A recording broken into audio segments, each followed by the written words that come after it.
Good morning students. आज हम अपना सेकंड लेसन वारिस कौन ये स्टार्ट करने वाले हैं।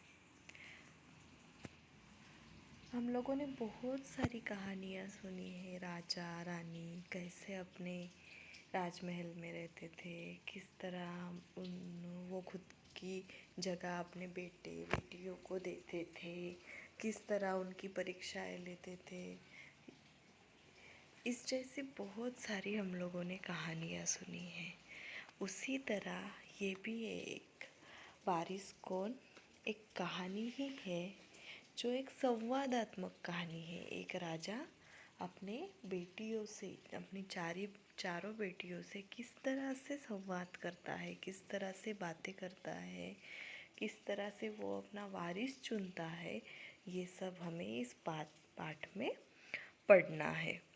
तो हमारी सेकंड लेसन पाठ का नाम क्या है? वारिस कौन। इस पाठ की लेखिका है विभा रानी। विभा रानी इन्होंने बहुत सारी मूवीज़ का लेखन किया है, बहुत सारे नाटकों का लेखन किया है।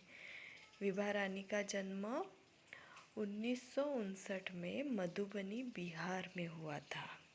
इनका परिचय देखेंगे। बहुआयामी प्रतिभा की धनी विभा रानी हिंदी व मैथिली की राष्ट्रीय स्तर की लेखिका है। आपने कहानी, गीत, अनुवाद, लोक साहित्य एवं नाट्य लेखन में प्रखरता से अपनी कलम चलाई है। आप समकालीन फिल्म, महिला व बाल विषयों पर लोकगीत और लोक साहित्य के क्षेत्र में निरंतर काम कर रही है। विभा रानी अभी भी इन सब साहित्यों पर, इन सब विषयों पर, फिल्मों में अभी भी निरंतर काम कर रही है, अभी भी लेखन का काम कर रही है। ये विभा रानी की कुछ तस्वीरें हैं जो हम लोग वीडियो में देख रहे हैं। इनकी प्रमुख कृतियाँ हैं चल खुसरो घर अपने, मिथिला की लोक कथाएँ, गोनू झा के किस्से, कहानी संग्रह है ये।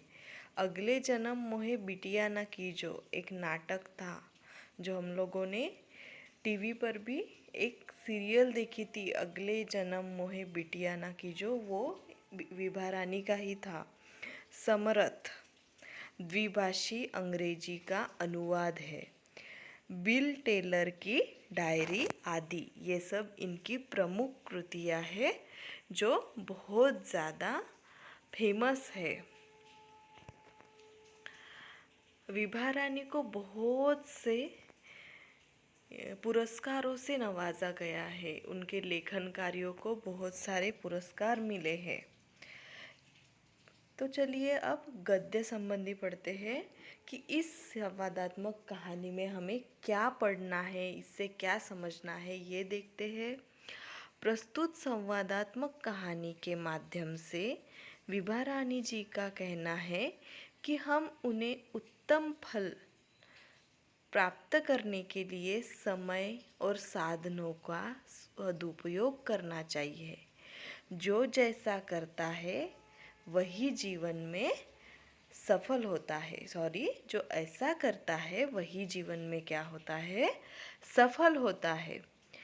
तो इसी तरह विभा रानी ने हमें किस तरह समय का सदुपयोग करके अच्छी अच्छी बातें सीखनी चाहिए, अच्छी अच्छी बातों का ज्ञान हमें आना चाहिए।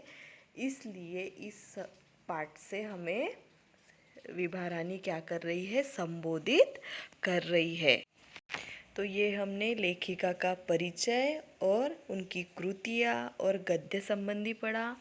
इसके आगे हम वारिस कौन, ये एक संवादात्मक कहानी के रूप में ही इसका वाचन करेंगे और इसे समझेंगे। Okay, thank you.